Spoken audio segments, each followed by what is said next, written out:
پکڑ لینا ہے، موت نے تمہیں آ کے دبوچ لینا ہے، موت سے بھاگنا نہیں۔ وَلَوْ كُنْتُمْ فِي بُرُوجٍ مُشَيَّدَةٍ، اللہ نے فرمایا کہ تم بڑے بڑے میناروں کے اندر، بڑے بڑے محلوں کے اندر، بڑی بڑی حفاظت گاہوں کے اندر جا کے چھپ جاؤ کہ یہاں موت کا فرشتہ نہیں آ سکے گا۔ تو اللہ فرماتا ہے کہ وَلَوْ كُنْتُمْ فِي بُرُوجٍ مُشَيَّدَةٍ، تم جو ہے بڑی بڑی حفاظت والی جگہ پہ چلے جاؤ، وہاں بھی تمہارے پاس اسرائیل جب تمہاری موت کا وقت آئے گا تو آ کے تمہیں پکڑ لے گا، تمہیں خلاصی نہیں، چھوڑنا نہیں، بھاگنا نہیں، کہیں بھی چلے جاؤ نہیں جا سکتے۔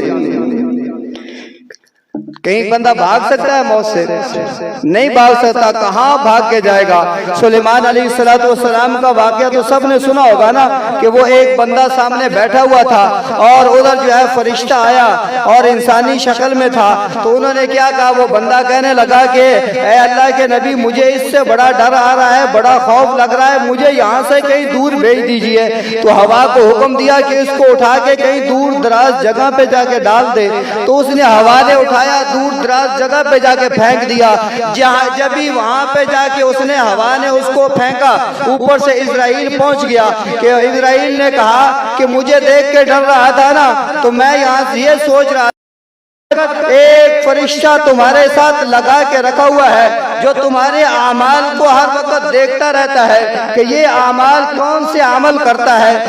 ایسی آیت کی تفسیر کے اندر، تفسیر ابن کثیر کے اندر، ابن کثیر رحمہ اللہ نے یہ بات لکھی ہے کہ قُلْ يَتَوَفَّاكُمْ مَلَكُ الْمَوْتِ الَّذِي وُكِّلَ بِكُمْ ثُمَّ إِلَىٰ رَبِّكُمْ تُرْجَعُونَ۔ اللہ فرماتا ہے میں نے ایک فرشتہ تمہارے پیچھے چھوڑ رکھا ہے، جب 5 وقت کی اذان ہوتی ہے، فجر کی اذان ہوتی ہے، وہ فرشتہ تیرے گھر کے اندر پہنچ جاتا ہے، زور کی اذان ہوتی ہے،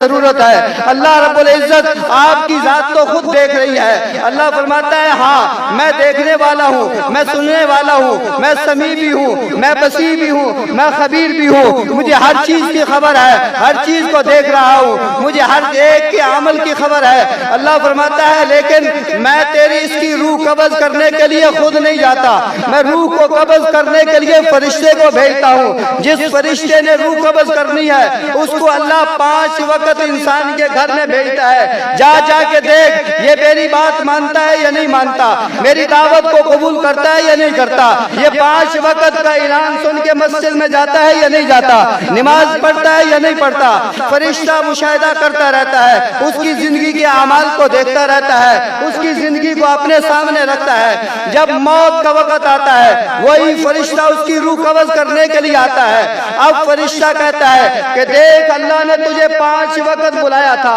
اللہ نے تجھے 5 وقت دعوت دی تھی کہ آجا میرے بندے میرے پاس، لیکن اس وقت تو نہیں آیا تھا، تو اب تیرے ساتھ کیا کرنا ہے؟ اگر نمازی ہوتا ہے تو فرشتہ کہتا ہے تجھے مبارک ہو، میں تیرے لیے خوشبو لایا ہوں، وہ تجھے خوشبو سونگھاؤں گا، تیرے ناک کے ساتھ لگاؤں گا، جیسے تو خوشبو سونگے گا تیرے خوشبو تیرے اندر جائے گی، روح آسانی سے تیری بہر آ جائے گی، میں روح کو لے کے چلا جاؤں گا۔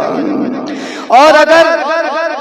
گناہگار ہوتا ہے 5 وقت اذان سن کے بھی نماز کے لیے نہیں جاتا تو فرشتہ کہتا ہے کہ اب دیکھ تیرا میں کیا حال کرتا ہوں۔ فرشتہ جب اس کی روح کو کھینچنے لگتا ہے، نکالنے لگتا ہے، انگوٹھے سے نکل کے گھٹنے پہ آ کے ٹخنے پہ آ کے ٹھہر جاتی ہے، وہ فرشتہ دوسرے فرشتوں کو کہتا ہے، اس کے ساتھ پوری جماعت ہوتی ہے، وہ کہتا ہے لگاؤ اس کو کوڑے،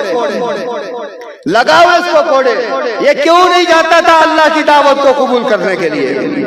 اس کو کوڑے لگائے جاتے ہیں، اس کی روح پھر اوپر آتی ہے اور اس کی روح آ کے گھٹنے پہ ٹھہر جاتی ہے، وہاں سے پھر نہیں نکلتی۔ فرشتہ کہتا ہے لگاؤ اس کو کوڑے، وہ پھر مارنا شروع کر دیتے ہیں، تھوڑا اوپر آ کے پھر روح رک جاتی ہے، فرشتہ پھر کہتا ہے کہ مارو اس کو کوڑے، جہاں جہاں پہ اس کی روح رکتی ہے فرشتہ کہتا ہے اس کو مارو، مار مار کے اس کی روح کو جو ہے کھینچ لیا جاتا ہے۔ اور حدیث کے اندر بتلایا نبی صلی اللہ علیہ وسلم نے کہ جب ایسے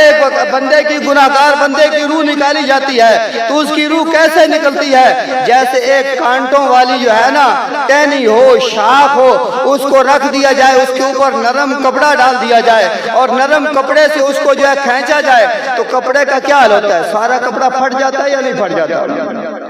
پھٹ جاتا ہے، ایسے ہی ہماری روح ہمارے جسموں سے نکالی جاتی ہے۔ اگر جو ہے گناہگار ہوگا تو اس کے جسم کے ٹکڑے ٹکڑے ہو جائے گے اندر سے، لیکن فرشتہ کہے گا کہ یہ نہیں کہ میں روح کو چھوڑوں گا، میں روح کو تو ساتھ لے کے جاؤں گا،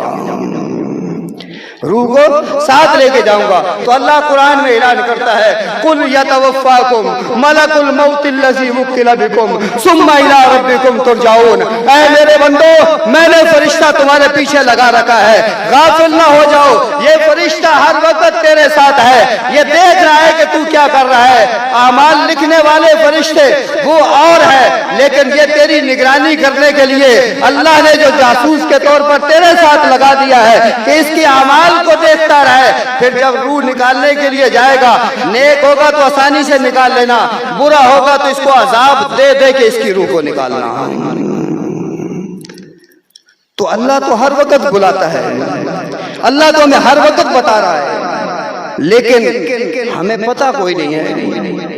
ہمیں پتہ کوئی نہیں۔ تو پتہ کیسے چلے گا؟ پتہ تب چلے گا جب اللہ کا قرآن ہمارے سامنے کھلے گا، اللہ کے قرآن کی آیتیں پڑھیں گے، پتہ چلے گا کہ اللہ کیا کہتا ہے۔ محمد الرسول اللہ صلی اللہ علیہ وسلم کی حدیث سامنے آئے گی، نبی کی حدیث کھلے گی، نبی کی حدیث کو قال قال رسول اللہ سے شروع کر کے پڑھیں گے، آگے پتہ چلے گا کہ محمد الرسول اللہ صلی اللہ علیہ وسلم کیا فرماتے ہیں۔ جب قرآن ہم نے گھروں کے اندر رکھا، بند کر کے رکھ دیا، سال ہر سال قرآن پڑھا رہتا ہے۔ کچھ عرصہ پہلے تو لوگ یہ بابے صبح اٹھ کے قرآن کو اٹھاتے تھے، اٹھا کے برکت کے لیے صبح صبح تلاوت کیا کرتے تھے، لیکن آج کل تو یہ موبائل کا فتنہ جو آیا ہے، موبائل کا فتنہ، اس نے تو ہم سے قرآن کو دور کر دیا، ہم کو قرآن سے دور کر دیا، اتنا دور کر دیا سال ہر سال قرآن پڑھا رہتا ہے۔ قرآن یہ دیکھتا رہتا ہے کہ اس گھر میں سے کاش کوئی بندہ اٹھے، آ کے مجھے اٹھائے، میرے سے مٹی جھاڑے، مجھے صاف کرے، صاف کرنے کے بعد کھولے، کھول کے مجھے پڑھے، میں اس کو بتاؤں کہ تیرا رب تجھے کہتا کیا ہے، تیرا رب تجھے کہتا کیا ہے۔ لیکن وہ قرآن کی ایک حسرت ہی حسرت ہے جو باقی رہ جائے گی، اور باقی ہی رہے گی، اس کو ہم پورا نہیں کر سکتے۔ سال ہر سال قرآن پڑھا رہے گا، آخر میں کیا کہیں گے کہ بچے یہ قرآن مجید لے جا کے مسجد میں رکھ دے۔ تو ہم نے کیا سمجھا کہ قرآن اب اس وقت ان حالات کے مطابق، پہلے کی بات کچھ اور تھی، لوگ قرآن کی تلاوت صبح صبح کیا کرتے تھے، لیکن آج کل صرف یہی ہے کہ جو قرآن برکت کے لیے ہمارے گھروں